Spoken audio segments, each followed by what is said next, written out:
안녕하세요. 요길 마이웨이에서 처음으로 책 리뷰를 한번 해보려고 합니다.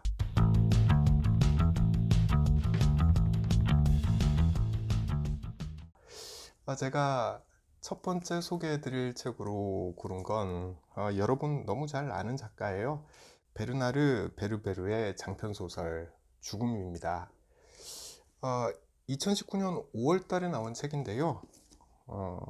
알라딘 중고서적에 갔다가 아주 깨끗한 상태 두 권을 발견하고 바로 샀습니다. 정말 술술 잘 읽히는 책이에요. 뭐 한 권 읽는데 한 서너 시간 그 정도 걸렸던 것 같고요.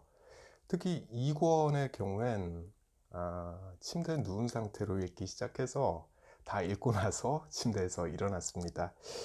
재밌고 페이지가 술술 잘 넘어가는 책이다, 이렇게 보시면 될 것 같아요.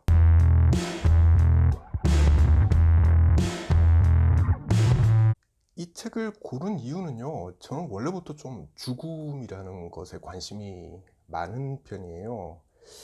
뭐 곧 죽으려고 그러는 건 아니고요.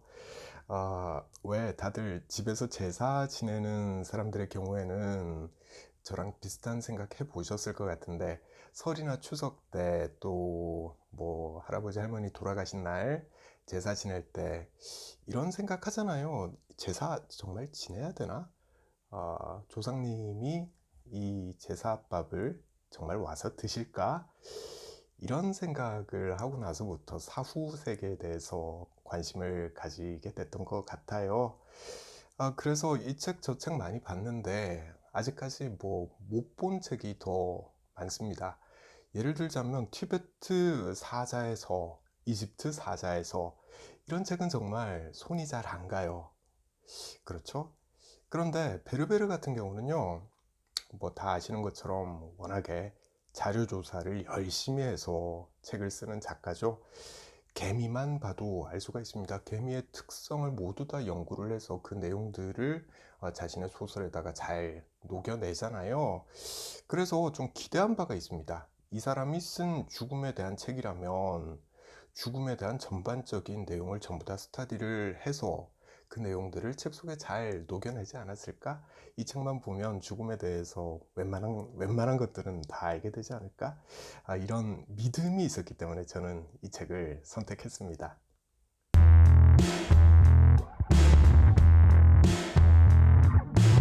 베르베르가 누군지, 이거 소개를 해야 되나? 그 생각하게 되더라고요. 너무 유명한 사람이니까 그렇죠. 한국에서 팔린 이 사람의 소설책이 무려 1200만 부가 넘습니다. 이건 2016년 기준인데요. 지난 10년 동안 국내외 작가별로 누적 판매량을 집계해 봤더니만 교보문고 집계인데요. 베르베르가 전체 1위를 차지했습니다. 한국 작가들 다 제치고 전체 1위. 대단하지 않습니까? 쉽게 말하자면 한국 사람 5명 중에 1명은 베르베르의 책을 읽어봤다라는 뜻이고요. 대부분의 경우에 그 소설 개미를 보시지 않았을까 싶은데, 어쨌거나 베르베르 정말 유명한 작가입니다. 때문에 베르베르에 대한 구체적인 소개는 여기서는 생략하도록 하고요. 참고로 하나만 말씀드릴 건 있습니다. 이 책은 베르베르가 처음으로 자신이 쓴 소설에다가 자신과 매우 닮은 캐릭터를 소설 속의 주인공으로 삼았습니다. 그러다 보니까 베르베르가 평소에 갖고 있는 생각들이 상당히 많이 책 속에 투영이 돼 있다는 거 알 수가 있어요. 뭐 예를 들자면 프랑스에서는 이게 문학계 추세라고 하는데요. 아, 그 베르베르가 주로 쓰는 게 장르 문학이죠. 근데 이 장르 문학이라는 게 프랑스에선 상당히 좀 하위 문학으로 취급을 받는다고 그래요. 그러다 보니까 프랑스 문학계에서 베르베르가 겪게 되는 감정적인 고충이 있을 거잖아요. 그런 게 매우 잘 드러나 있다라고 이야기할 수가 있습니다. 때문에 이 책을 읽고 나면은요, 베르베르하고 좀 더 친해진 것 같은 느낌? 베르베르를 좀 더 개인적으로 알게 된 듯한 느낌, 그런 게 있어요. 그러니까 베르베르를 좀 더 알고 싶다, 이런 분들도 이 책 읽어보면은 꽤 괜찮을 것 같다라는 생각이 들어요.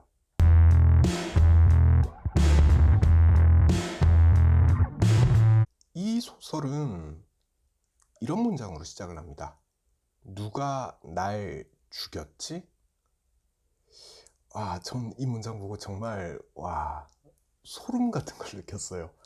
아, 매우 참신하고요. 또 뜻하는 바가 매우 많죠.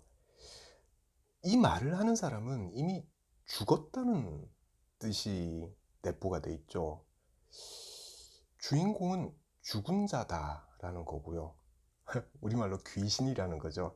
이 책에서는 떠돌이 영혼이라고 표현을 하고 있습니다. 또 누가 날 죽였지? 라는 말은 누가 날 죽였는지 궁금해, 밝혀내 보고 싶어 라는 속내가 담겨 있죠. 긴 이야기를 짧게 요약을 해보면요, 어찌하다가 사망하게 되는 아주 유명한 작가가 영혼이 돼서, 귀신이 돼서 누가 자기를 죽였는지 이걸 밝혀내는 이야기입니다.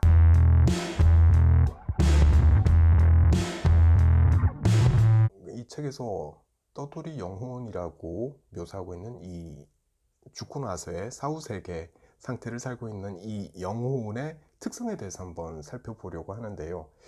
일단 좋은 점에 대해서 이 책이 여러 가지 열거를 하고 있습니다. 먼저 더 이상 육체적인 고통을 느끼지 않는다, 이렇게 돼 있네요. 죽었으니까요. 또 더 이상 병에 걸리지 않는다, 더 이상 피로를 느끼지 않는다. 네, 같은 맥락이죠. 또 더 이상 음식을 먹지 않아도 된다. 몸을 챙길 필요가 없으니까 이것도 당연한 것 같고요. 또 더 이상 잠을 자지 않아도 된다라는 말이 있고요. 재밌는 내용들이 좀 몇 가지가 되어 있는데, 하늘을 날 수 있다라는 게 있습니다. 이건 뭐 영화 속에서 우리가 많이 봤던 것 같은데, 구체적으로 이런 설명들이 있어요. 이거는 그 주인공이, 소설 속 주인공이 자신의 할아버지 영혼을 만나서 같이 날아가면서 나눈 대화를 나열한 건데요. 예를 들어서 이런 거예요. 자신의 몸을 참새, 갈매기, 엘버트로스 등으로 변화하게 하면서 하늘을 날아갈 수 있다라는 거예요. 그 조금만 날아갈 땐 참새, 그리고 멀리 날아갈 땐 엘버트로스로 변해서 날아갈 수 있다는 거죠. 상당히 재밌는 상상력인 것 같고, 최대 속도는 있느냐라고 주인공이 할아버지한테 물어봐요. 그러니까 할아버지가 그런 건 없다, 생각의 속도로 움직인다 라고 이야기합니다. 실제로 빛과 함께 날아간다, 이런 표현이 있었거든요. 그 빛의 속도로 날아갈 수 있다라는 거죠. 굉장히 빠른 거죠. 순간 이동은 가능하냐라고 또 주인공이 물어봅니다. 전 이거 처음에 봤을 땐 가능하다라고 이야기할 줄 알았는데, 할아버지는 그렇진 않다라고 이야기를 하더라고요. 우리 생각이 그럴 준비가 안 돼 있다라는 게 부연 설명입니다. 아직 순간이동을 시도하는 유정을 본 적이 없다라는 말도 덧붙입니다. 재밌죠? 할 수 있을 것 같은데. 네, 그리고 물질을 통과할 수 있다. 네, 이것도 영화에서 많이 봤던 모습이죠. 그래서 어디든지 마음대로 가서 보고 들을 수 있다라는 장점도 있다라고 책에 나옵니다. 그러니까 뭐 당연히 영화관이나 공연장이나 박물관에 무료로 입장이 가능하다라고 써놨어요. 이것도 되게 재밌어요. 다음으로 외모나 차림새를 선택할 수 있다라고 하네요. 구체적인 내용들이 뒤에도 나왔는데, 영혼들은 보통 나이가 들어서 죽은 사람의 영혼도 보통 30살 때 외모를 선택한다고 해요. 가장 자신이 마음에 들었던 외모가 이때쯤이다 라는 의미인 것 같고요. 그리고 차림도 깔끔하게 신경을 쓰는 편이다 라고 되어 있습니다.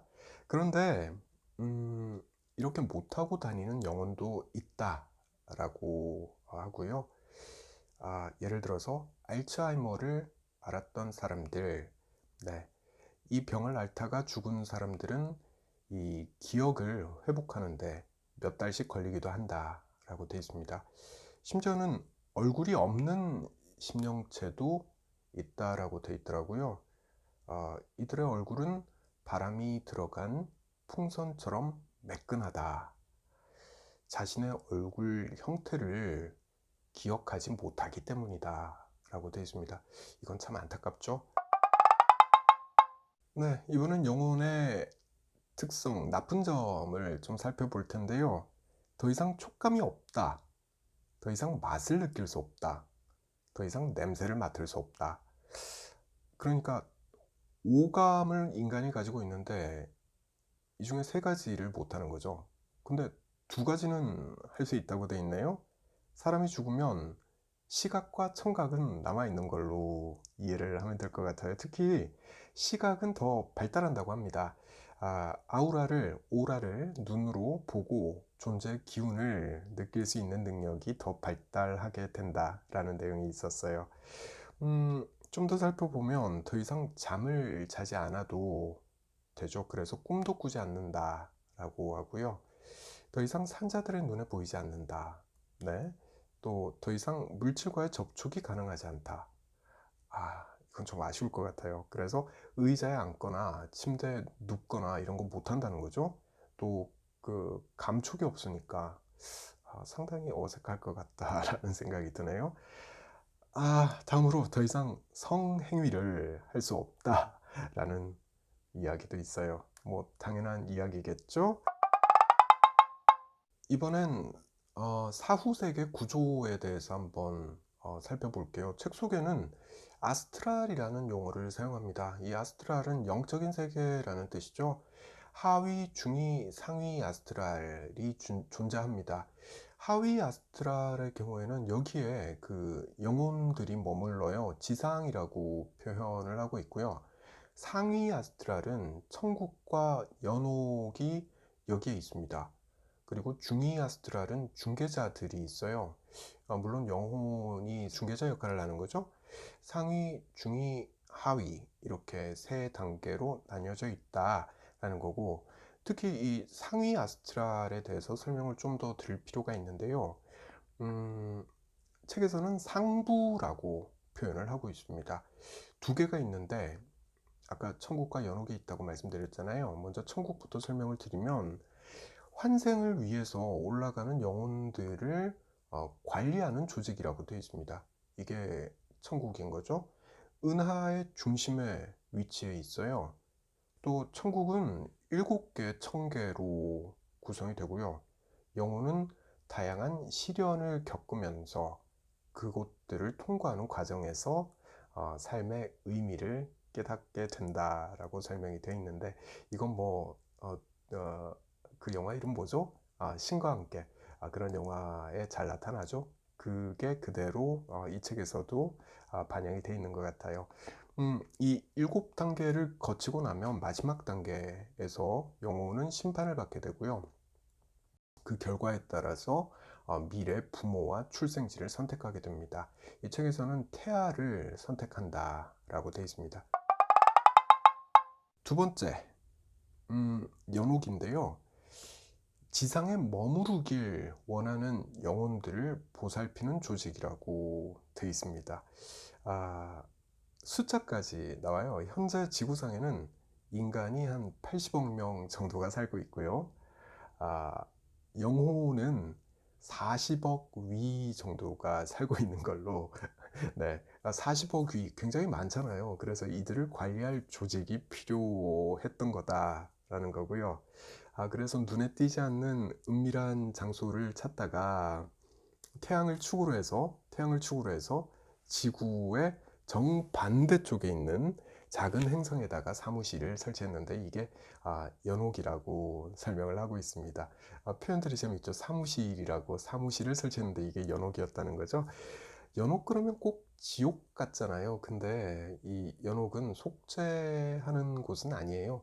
정화를 위한 곳이다, 이렇게 설명을 하고 있어요.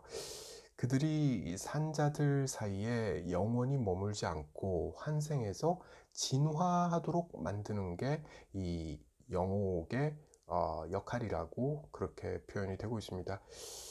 지옥이라는 우리가 그 불교에서 이해하고 있는 그 지옥과는 완전히 개념이 다른 거죠. 지옥은 죄 지은 영혼을 벌 주는 곳인데, 이 연옥이라는 거는 환생하도록, 그래서 진화하도록 만들어주는 그런 조직이라고 보시면 되겠습니다.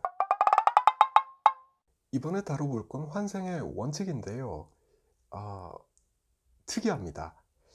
영혼의 자유의지를 존중하는 게 절대 원칙이라고 표현되어 있습니다.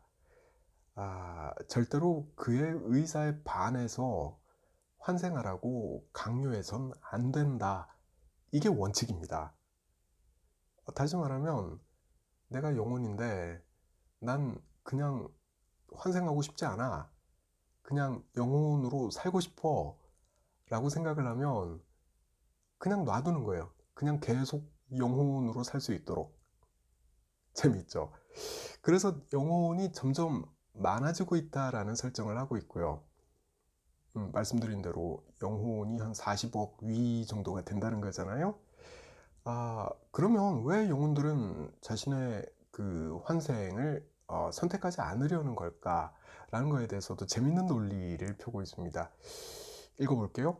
누구나 자기 과거를 너무 사랑하기 때문에 그걸 단박에 포기하고 새로운 삶을 다시 시작할 수 없는 것이다 라고 돼 있고요. 또 자신을 규정했던 일체의 것을 포기하고 다른 곳에서 다른 식으로 또 다른 것이 되라고 하는 게 환생이기 때문이다. 좀 쉬운 말로 하자면 다시 태어난다는 게 환생인데, 이게 낯선 사람들에게 태어나서 한참 동안은 뭐 혼자서 일어서지도 못해, 혼자서 먹지도 못해. 그렇죠? 옷을 입거나 음식을 먹거나 이동하기 위해서는 부모에게 절대적으로 의존할 수밖에 없습니다. 이런 상태로 살아야 되는 게 일정 정도는요, 뭐 7, 8살까지는 부모에게 절대적으로 의존을 하게 되잖아요.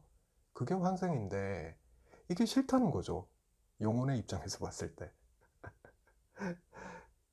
이해가 되죠? 내가 영혼으로 잘 살고 있는데 그 지난했던 과정을 다시 거치고 싶지 않다. 그래서 상부는 이 영혼을 좀 설득을 할 필요가 있죠. 환생하라고. 네, 설득 작업을 하고 있는 걸로 책에는 설정이 되어 있고요. 그 일을 영매가 하고 있습니다. 네, 이번엔 이 동영상의 하이라이트일 수도 있는데요. 환생 과정에 대해서 책에 나온 내용을 좀 설명을 드리려고 합니다. 먼저 내가 영혼이라면요, 내가 환생하고 싶다라는 생각을 해야지 환생 절차가 시작이 됩니다. 이게 강제성이 없어요. 자기가 선택을 해야 돼요. 매우 주체적인 결정 과정을 거쳐야 됩니다. 환생을 희망하는 영혼들은 천국으로 가게 되죠. 은하의 중심, 앞에서 말씀드렸던 그곳으로 이동을 해야 됩니다. 이동을 하는데 7,000개를 거친다 라고 되어 있고요. 마지막 단계에 이르면 온통 흰색인 풍경이 나타나게 됩니다. 그 한가운데서 최후의 심판을 받게 되는데, 이 심판을 기다리는 망자들이 쭉 줄지어 서 있고요. 그 위로는 천사들이 선회하고 있는 걸로 묘사가 되고 있습니다. 염라대왕 같은 심판자가 있는 건 아니에요. 앞에 제가 심판이라는 단어를 썼는데 책에 나오는 표현이고요. 이 책에서는 천국은 그냥 행정기관이라고 설명을 합니다. 우리가 영화 속에서 봤던 염라대왕의 심판, 우락부락한 그 캐릭터가 어떨 땐 화도 내면서 어떨 땐 감동도 주면서 조금은 주관적인 판단을 갖고 사람을 심판하는 그런 과정은 아니라는 거죠. 행정기관이라고 되어 있는데, 좀 더 설명을 드려볼게요. 최후의 심판은 이렇게 되어 있습니다. 점수에 따라서 자신이 환생할 태아를 정하는 과정이다, 이렇게 되어 있는데요. 이 점수라는 게 무슨 점수인지, 또 점수를 어떻게 매기는지에 대한 설명은 없습니다. 아마도 추측하건대 이 7,000개를 거치면서 각 영혼에게 점수가 매겨지는 것 같다, 이런 생각은 하게 되고요. 나름대로 정해져 있는 규칙 같은 게 있을 것 같아요. 이런 삶을 살았던 사람은 몇 점을 준다, 뭐 이런 식의, 그러니까 자의적인 판단을 하는 게 아니고 정해져 있는 규칙에 따라서 점수를 매긴다, 이렇게 보시면 될 것 같아요. 또 특이한 게 이런 경우가 있을 수 있잖아요. 영매와 영혼이 나 다음엔 이 태아에게 태어날래 라고 사전에 조율을 할 수 있다 라고 되어 있습니다. 그러니까 자신이 들어갈 태아를 미리 정해준 상태, 이 상태를 이 책에서는 소원을 들어준 상태라고 표현을 합니다. 이때는 핸디캡을 하나 골라야 된다 라고 되어 있습니다. 무슨 말이냐면 태어나서 큰 병을 한번 앓거나 큰 사고를 한번 당하거나 아니면 뭐 심리적인 결함과 관련돼 있는 증후군들이 있잖아요. 신드롬. 이거 중에 하나를 선택을 해야 된다라는 거죠. 소원을 들어줬으니 핸디캡을 하나 안고 태어나라. 매우 특이한 설정인데 여기서도 하나 재밌는 게 핸디캡을 심판관들이 주는 게 아니에요. 내가 영혼이라면 내가 선택하도록 돼 있어요. 이것도 매우 주체적인 모습이죠. 이것도 상당히 특이했습니다. 여기 나오네요. 모든 절차는 규칙에 따라서 처리된다 라고 돼 있고요. 또 모든 영혼은 동등한 대접을 받는다. 네, 그러니까 모두가 평등하고 주체성을 인정받고 또 규칙에 따라서 행정 절차가 이루어지는 곳이 천국이다 라는 건데 매우 긍정적으로 묘사하고 있다는 거 알 수가 있죠.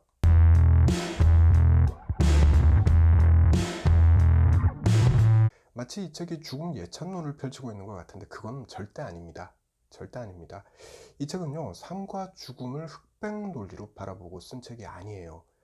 왜 그런지 설명을 좀 드리려면 소설의 줄거리를 이야기해야 되는데 또 이게 스포일러에 해당하기 때문에 생략을 하고요.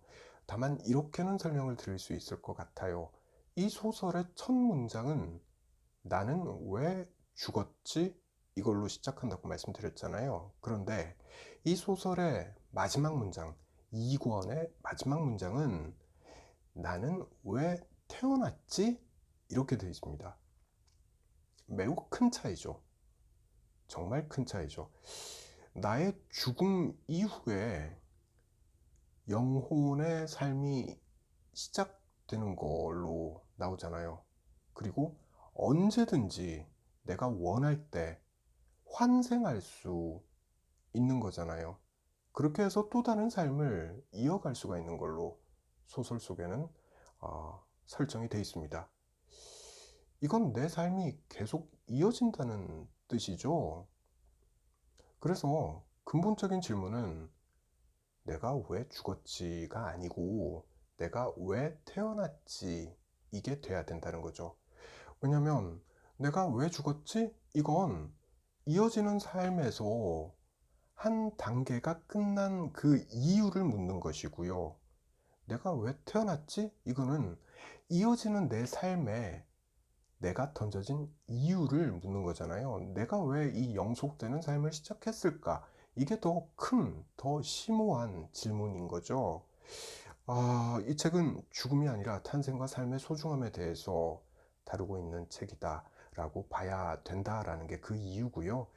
또 이 책이 죽음과 죽음 이후의 삶을 예찬하는 건 아니라는 점 다시 한번 강조하고 싶습니다. 이제 마칠 시간인데요. 이거 자주는 못할 것 같아요. 시간이 너무 많이 걸리는 것 같아요. 하지만 책을 읽어보고 공유하면 좋겠다라는 생각이 드는 그런 책들은 다시 시간을 내서 동영상으로 만들어 보도록 하겠습니다. 긴 동영상 봐주셔서 감사하고요. 다음에 좀 짧게, 알차게 제대로 만들어서 다시 한번 찾아뵐게요. 고맙습니다.